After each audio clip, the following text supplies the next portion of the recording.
Hello friends, welcome to Narpavi kitchen. இன்றைக்கி அரைத்து விட்ட பாகக்காய் சாம்பார் எப்படி செய்யலான்னு பார்க்கலாம்.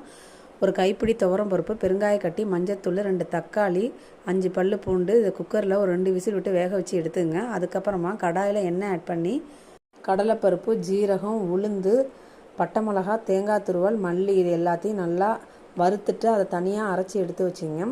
அதுக்கப்புறமா பாகக்காவையும் நல்லா எண்ணெயில் நல்லா ஃப்ரை பண்ணி அதையும் எடுத்து வச்சிங்க. அதுக்கப்புறமா கடாயில் எண்ணெய் ஆட் பண்ணி கடுகு, வெங்காயம், பாகக்காய் இது எல்லாத்தையும் நல்லா மிக்ஸ் பண்ணி விடுங்க. அதுக்கப்புறமா நம்ம வேக வச்ச பருப்பை அதோட மிக்ஸ் பண்ணி நல்லா கொதிக்க விடுங்க.